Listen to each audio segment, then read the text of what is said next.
Assalamualaikum, selamat petang. Terima kasih untuk anda yang terus bersama kami di mana lagi kalau bukan saluran nombor 1 di hati anda bernama TV 502. Dan tentunya petang ini Wanita Oh Wanita, saya Cedi menemani anda dan kita akan berkongsi cerita yang cukup istimewa dan kita akan menyentuh tentang anugerah dari kegagalan. Dalam hari ini saya akan bawakan seorang insan yang cukup istimewa yang satu ketika dulu pernah melalui satu sisi gelap dalam kehidupannya dan hari ini beliau bangkit dan sama-sama kita kongsikan ceritanya dan juga pengalamannya untuk kita jadikan iktibar dalam kita melalui kehidupan seharian kita. Dan tentunya bercerita tentang perubahan. Bukan mudah untuk seseorang itu nak berubah dan nak melakukan perubahan dalam hidup, apatah lagi kalau satu ketika dulu kita pernah lalui dan terlibat dalam satu najis ataupun kancah dadah mahupun dunia pelacuran. Baiklah, tentunya orang yang saya maksudkan dan individu yang ada sebelah saya pada hari ini, Wan Kamariah Daud ataupun lebih mesra dipanggil Mak Wan. Assalamualaikum Mak Wan. Waalaikumsalam. Happy sangat Mak Wan dapat datang ke Bernama atas jemputan kami. Terima kasih Mak Wan. Hari ini okey Mak Wan? Okey, alhamdulillah. Macam mana dengan warung? Ada siapa yang jaga ataupun siapa yang kendalikan warung Mak Wan sekarang? Kita ada beberapa volunteer lah yang sedang menggerakkan, menguruskan apa saja yang ada di warung tu, semuanya di atas kerjasama ataupun tenaga daripada volunteer kita yang datang setiap hari, yang terdiri daripada masyarakat sekeliling, pada badan NGO dan ada juga rakan-rakan jalanan kita yang bersama dengan kita untuk buat kerja ni. Okey Mak Wan, kita menyentuh tentang anugerah dari kegagalan. Kita nak lihat sisi lama kehidupan Mak Wan, bukan membuka aib ataupun membuka cerita lama kesalahan orang, tapi kita nak jadikan ia satu iktibar dan juga ianya satu pedoman untuk generasi akan datang. Saya difahamkan Mak Wan berada di Cokit awal usia 11 tahun lagi. Mungkin boleh Mak Wan cerita macam mana Mak Wan boleh sampai ke Cokit? Kalau nak imbas kembali pada cerita lama lah kan, pada masa tu Mak Wan berusia 11 tahun dan Mak Wan berkahwin ketika usia 11 tahun.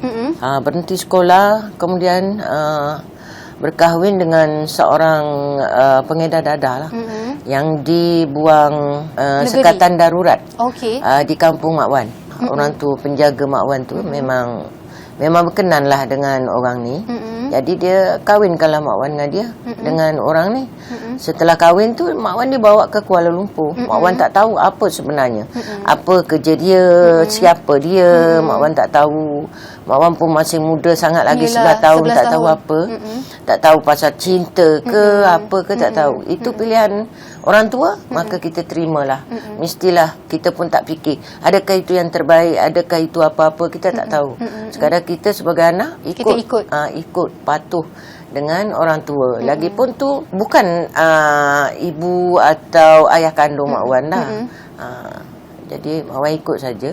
Selepas berkahwin, dia bawanya Mak Wan ke Kuala Lumpur. Bila sampai ke sini, barulah Mak Wan tahu dia ni seorang pengedar dadah.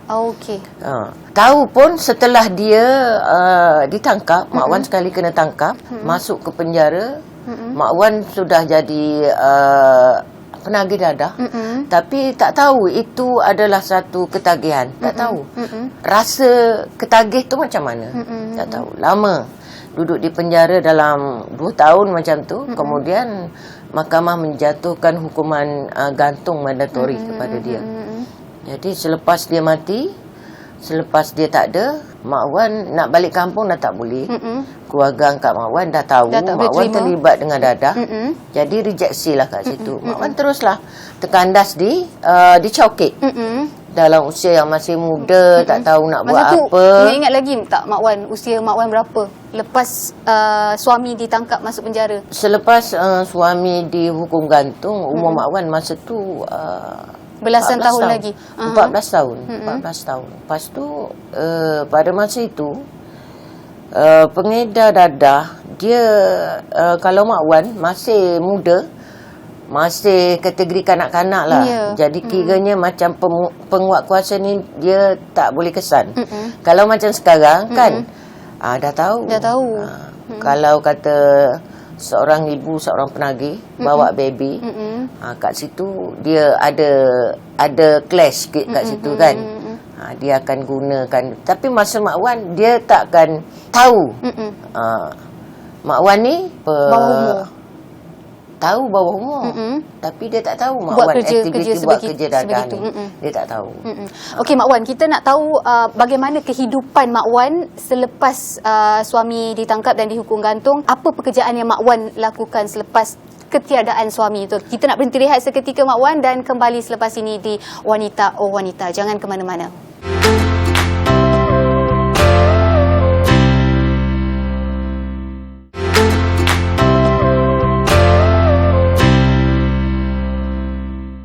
Masih lagi bersama saya, Chedi di Wanita Oh Wanita, dan bersama saya hari ini tetamu yang cukup istimewa. Kita menyentuh tentang isu anugerah dari kegagalan. Masih lagi bersama dengan Wan Kamariah Daud ataupun lebih mesra dipanggil Mak Wan. Okey Mak Wan, berbalik pada soalan saya tadi. Selepas ketiadaan suami, apa rutin harian yang Mak Wan lakukan di Coket seawal usia belasan tahun, 14 tahun tu? Adakah Mak Wan meneruskan aktiviti pengedaran dadah ataupun buat kerja-kerja yang kata kurang enak lah didengar? Rutin, aktiviti harian ialah aktiviti dadah lah. Hantar dadah, ambil dadah, packing dadah. Itulah kerja Mak Wan setiap hari, sehinggalah Mak Wan jadi seorang penagih yang sangat teruk lah. Sangat teruk, sangat tegar, sehingga sampai ke tidur di tepi jalan, makan di tong sampah. Itulah dia, hari-hari macam tu. Lepas tu keluar masuk penjara, keluar masuk pusat serenti, berulang-ulang kali. Di pusat pemulihan, mungkin Mak Wan boleh ceritakan last terakhir di pusat pemulihan yang Mak Wan masuk, apa yang terjadi di situ, apa yang Mak Wan dapat dari situ sebenarnya? Okey, masa kali yang terakhir adalah kali yang kelima Mak Wan masuk pusat serenti, iaitu di Puspen Bacuk, Kelantan. Dekat situ dia ada satu program nama dia Therapeutic Community. Jadi kat situ Mak Wan banyak belajar berkenaan dengan diri Mak Wan lah. Dia kena expose ke depan siapa sebenarnya kita. Kita kena mengakui diri kita adalah seorang yang perlu dibimbing. Kalau selama ni kita ego, kita rasa kita betul, asyik menyalahkan orang lain. Tapi program kali ni ialah untuk kita mencerminkan diri kita sendiri. Siapa kita, di situ kita belajar kemahiran, kita belajar agama daripada kosong sampai kita boleh baca Al-Quran semua, tahu solat, diberi amanah, diberi tanggungjawab untuk jadi seorang imam kepada kawan-kawan kita. Lepas tu dia bagikan Mak Wan peluang memegang jawatan sebagai pembimbing rakan sebaya di dalam pusat serenti itu untuk menjadi role model kepada penagih-penagih lain, wanita, bagi kepercayaan dan kekuatan pada diorang bahawasanya dadah ni boleh berhenti. Mak Wan, menyentuh tentang pemulihan ni, sepanjang Mak Wan berada di pusat pemulihan yang terakhir, tahap kesihatan Mak Wan tu bagaimana? Ada tak sakit-sakit? Alhamdulillah, Mak Wan setelah menjalani banyak kali ujian, setiap kali tu kita masuk ataupun 6 bulan sekali, di sana dia buat saringan ujian HIV, hepatitis C semua. Alhamdulillah Allah tak uji Mak Wan dengan sakit-sakit tu. Padahal kan dulu semasa menggunakan dadah, Mak Wan pun menggunakan injection juga, pakai jarum penuh badan. Tapi Alhamdulillah Tuhan masih nak menyelamatkan Mak Wan daripada itulah, tak ada sakit, sihat. Yang ada sekarang ni Mak Wan ada sakit darah tinggi lah, tapi boleh dikawal lah. Okey, kadang-kadang bila kita sentuh tentang perubahan orang luar untuk membantu tak ada masalah, tapi untuk berubah pada diri sendiri, ikut hati kita sendiri untuk berubah. Kadang-kadang dah keluar banyak kali pun pusat pemulihan, kalau kita tak nak berubah, kita tak boleh berubah juga. Mak Wan ingat tak lagi titik perubahan Mak Wan? Siapa yang bawa ke arah perubahan tu? Macam mana ia terjadi dan macam mana Mak Wan betul-betul nak berubah? Dia berlaku di dalam pusat serenti lah. Mak Wan mendapat seorang kaunselor. Dia ni Kalau dulu kan Mak Wan anggap seorang kaunselor, apa yang dia nak kaunseling dengan Mak Wan semua dah ada dalam kepala otak Mak Wan. Kita dah tahu. Saya tahu dah apa isu yang dia nak cakap dengan Mak Wan. Tapi Mak Wan dapat kaunselor kali ni, dia cakap apa dengan Mak Wan. Betul-betul Mak Wan rasa tercabar. Dia cakap Mak Wan ni dah berulang kali dia bantu terjun dalam lubang tai, lubang najis kan, kumbahan najis, orang angkat naik cuci bersih. Tapi Mak Wan pergi terjun balik, angkat lagi, cuci bersih, terjun lagi. Macam curah air ke daun lagi lah. Ya. Kat situ Mak Wan rasa tersentak. betul ke macam tu? Rasa okey, saya akan buktikan aku bukan macam apa yang aku cakap. Kan? Mak Wan duduk dekat 10 tahun di dalam program pembinaan sebaya tu tadi. Dia cabar Mak Wan, awak nak tahu awak punya pemulihan yang sebenar di luar, bukan dalam pagar. Okey, Mak Wan keluarlah. Itulah Mak Wan keluar. Itulah cabaran yang paling kuat. Mak Wan nak balik ke mana? Kampung tak ada, saudara tak ada, apa pun tak ada, kerja pun tak ada. Kembali ke Chowkit. Tempat satu masa dulu Mak Wan mati, sekarang nak bangkit, nak hidup balik. Macam mana? Seorang penagih bila dah jatuh dalam penagihan memang susah nak bangunkan. Tapi Mak Wan pegang cabaran tu tadi, dan dah hampir 10 tahun Mak Wan duduk sana. Macam-macam Mak Wan buat, kaunseling, belajar itu, belajar ini, agama apa semua, sampai khatam 30 juz tu kat sana. Takkan Mak Wan nak sia-siakan begitu saja. Lagipun faktor usia pun Mak Wan dah 50 lebih masa tu. Cakap cukuplah. Sampai bila Mak Wan tanya dengan dia. So Mak Wan keluar dengan kosong, tak ada apa-apa. Balik ke Chowkit. Balik ke Chowkit dalam keadaan yang macam tu. Mak Wan pegang betul-betul. Mak Wan masa dekat Chowkit mula-mula keluar pada pusat saniti, hari-hari niat puasa sunat. Sebab apa? Tak ada duit nak makan. Nak kerja susah, orang tak bagi. Kalau kita pergi kerja dalam pemikiran dia orang, berapa hari boleh kerja. Dia dah kenal Mak Wan kan. Memang teruk. Sampai je di Chowkit tu, apa rutin? Apa yang bermula? Sampai je dekat Chowkit, terus pergi pada satu rumah pelindungan ni. Mak Wan minta tolong dengan dia lah. Tapi Mak Wan tak rasa macam tak selesa. Tak selesa dengan program yang ada macam tu. Sebab Mak Wan di pusat saniti dididik macam lain. Disiplinnya apa semua. Jadi Mak Wan pegang yang tu. Jadi apa yang ada dekat situ Mak Wan tak boleh. Tak selesa tau. Mak Wan keluar. Mak Wan pergi balik dekat ADK Danwangi. Kat sana 4 tahun kot Mak Wan jadi PRS balik kat sana. Sampailah Mak Wan rasa betul-betul strong. Mak Wan keluar daripada ADK dan kerja dengan NGO, dengan Majlis Aid Malaysia. Kat situ pun cabaran bukan sikit lah. Kena bawa kondom, kena bawa jarum suntikan, kena naik kat hotel, semua tu ada sejarah. Kena bawa jarum suntikan, kena pergi dekat port, bagi tolong jab, tolong macam mana nak cuci jarum, macam mana nak gunakan apa jarum tu supaya dia tidak dijangkiti HIV dan AIDS, kan? Semua tu. Okey. Mak Wan, kita nak sambung lagi lepas ini. Kita nak berhenti rehat sekali lagi. Dan selepas ini, kita nak menyentuh tentang warung makan Mak Wan. Jangan terkejut tahu Mak Wan dah ada warung. Dan jangan ke mana-mana, kembali di Wanita Oh Wanita.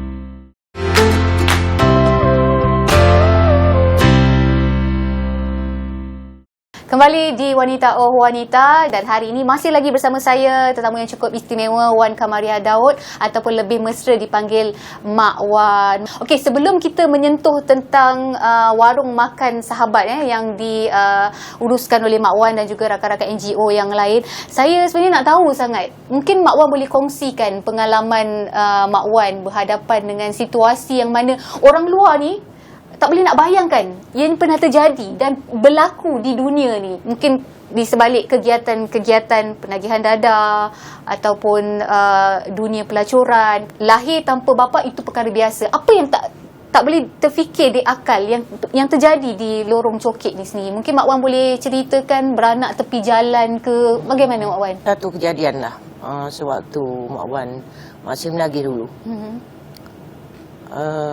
Seorang anak kawan berusia 10 tahun. dia mengandung. Kemudian dia tak tahu apa yang sedang berlaku. Dia tak tahu apa yang dia buat. Di belakang lorong tu dia melahirkan anak dia. Sendiri-sendirian. Dia tak tahu apa yang berlaku. So kita yang nampak, just kita tolonglah. Kita tolong bawakan ke hospital apa semua gitu gini. Tolong menyambutkan baby tu keluar. Tengok dia menarik keluarkan. Dia pun tak tahu macam mana nak melahirkan baby tu. Suruh je baring kat dia kat situ. Tolong sambutkan baby tu. Setiap orang ada kadang-kadang melalui sisi sunyi, rasa kesunyian. Di saat orang kata momen atau masa tu datang, apa yang Mak Wan fikirkan? Nak tahu juga. Susah nak bercakap kan. Sebab apa? Setelah apa semua kejadian tu berlaku, Mak Wan pun tak pernah kenal dunia sosial apa semua.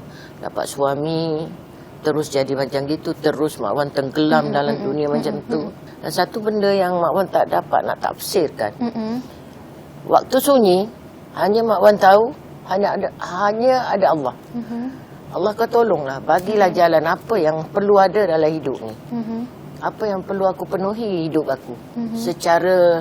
Secara macam ni lah, Mak Wan keluarga tak ada, anak tak ada, suami tak ada, harta tak ada, ilmu pun tak ada.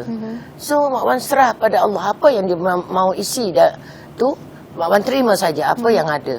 Apa yang ada. Macam sekarang lah kerja yang Mak Wan buat bersama dengan Warung Makan Sahabat. Okey, kita sentuh tentang Warung Makan Sahabat. Macam mana boleh tercetusnya idea untuk wujudkan Warung Makan Sahabat ni, Mak Wan? Okey, Warung Makan Sahabat ni sudah berlangsung rasanya apa yang Mak Wan buat sudah berpuluh tahun lah. Semenjak Mak Wan bebas keluar daripada pusat serenti, Mak Wan ni biasa pengalaman cari makan dalam tong sampah, kutip sisa-sisa makanan dekat kedai orang. Orang makan dengan family, orang tinggal, Mak Wan pergi makan cepat-cepat. Jadi daripada pengalaman itu, Mak Wan tak sanggup nak tengok kawan Mak Wan pun korek tong sampah untuk cari makan. Jadi Mak Wan kerja tak banyak. Kerja bila Mak Wan dah berhenti semua kerja, kita umur dah lanjut kan, siapa lagi majikan nak ambil bekerja. So Mak Wan buat kuih. Belajar buat kuih. Mak Wan beli satu komputer riba, keluar daripada kerja hari tu dengan PRS semua kan. Ada sedikit duit, Mak Wan beli satu komputer riba. Mak Wan belajar. Dapat belajar daripada situ resipi-resipi apa semua. Mak Wan buat. Tak tahu berapa lama lah kuih tu nak menjadi. Dan kita melalui itu kan, tapi lama-lamanya menjadi. Hasil daripada situ dah ada tolak sewa rumah, tolak modal apa semua. Mak Wan pun ada duit lebih tu, Mak Wan masak. Masak, bungkus, hantar. Okey. Lepas tu sekian lama, Mak Wan pun tak sangka ada pula orang yang nak follow apa yang Mak Wan buat. Mak Wan ingat dia polis. Kan? Dia Kenapa tak sudi ke Mak Wan kalau polis nak bagi bantuan? Sudi sangat. Tapi Mak Wan ni familiar di sisi gelap. Ya. Kita masuk lorong hantar makanan. Apa kau buat ni? Takut kita kau buat kat lorong ni? Cakap asyik-asyik muka kau je. Hantar barang. Kan cik, dulu saya hantar barang. Sekarang ni saya hantar nasi. Ya kan? Macam tu lah. Bagi tahu. Itulah ada seorang sahabat ni namanya Cikgu Jinggu. Okey. Kan? Dia lama follow Mak Wan ni. Follow apa dia ni buat? Kayu basikal, seluar sekerat lutut, pakai inner je. Kayu basikal, bawa baku belakang. Masih kuat lagi pada usia tu? Sekarang pun masih ada basikal. Dia follow Mak Wan tengok. Sekali, awak bagi makan, cakap. Sejak itulah cikgu ni, dia bagi Mak Wan, kadang-kadang bagi RM50, masak Mak Wan, kita hantar. Kadang-kadang bagi RM100, masak Mak Wan, kita hantar. Kadang-kadang dia pun pergi juga rumah Mak Wan bungkus, hantar. Dan satu hari Mak Wan ada Facebook tau. Jiwang. Ya. Luahan perasaan lah semua kat situ, okey. Kat situ lah, cerita pasal kita lah. Satu hari Mak Wan luahkan kat situ. Alangkah bestnya kalau ada warung. Kalau ada satu warung singgah untuk kawan-kawan aku singgah makan. Kita masak, letak kat situ, dia ambil, dia makan, dia lapar. Bila-bila masa dia boleh datang. cikgu dengar. Bila cikgu dengar, cikgu cakap cari tempat lah. Kita proses. Mulalah kerjasama dekat situ. Mulalah kat situ. Dan datanglah selepas tu Puan Mariam Salwani nama dia. Lepas tu datang daripada Yayasan Amal Malaysia, Ustaz Syafiq. Dia ni, Yayasan Amal Malaysia ni dah lama bekerjasama dengan Mak Wan. Kita buat solat jalanan, kita buat iftar, kita bagi keperluan dapur dekat rakan-rakan gelandangan kita. Dah lama. Dan Ustaz Syafiq ni pun biasa bawa Mak Wan pergi lawatan Mahabah ke Sabah. Kita pergi tempat daerah pendalaman, kita pergi sebarkan dakwah kat sana. Alhamdulillah. Sebenarnya Mak Wan, kita tak punya banyak masa, sekejap je masa berlalu. Seronok sebenarnya saya mendengar cerita daripada Mak Wan. Semoga apa yang kita terima dan Mak Wan kongsikan sama hari ini jadi iktibar. Dan mungkin kalau anda nak kongsikan sesuatu ataupun nak memberi bantuan dari segi kewangan maupun makanan, mungkin boleh cari Mak Wan dekat Facebook. Sekarang Mak Wan dah popular tau dekat Facebook. Mak Wan, insyaAllah Mak Wan, kita jumpa di lain kesempatan Mak Wan. Mungkin kita patut buat episod yang lagi satu untuk bersama dengan Mak Wan, kita panjangkan cerita anugerah dari kegagalan ini. Apapun sebagai manusia, seharusnya kita tidak boleh menghukum ataupun menilai maupun mencatat dosa manusia. Kita belajar daripada apa yang terjadi, perkara sekeliling kita. InsyaAllah kita jumpa di lain kesempatan. Semoga perkongsian hari ini menjadi iktibar kita bersama. Okay? Dan wanita-wanita melabuhkan tirai, Assalamualaikum. Bye-bye.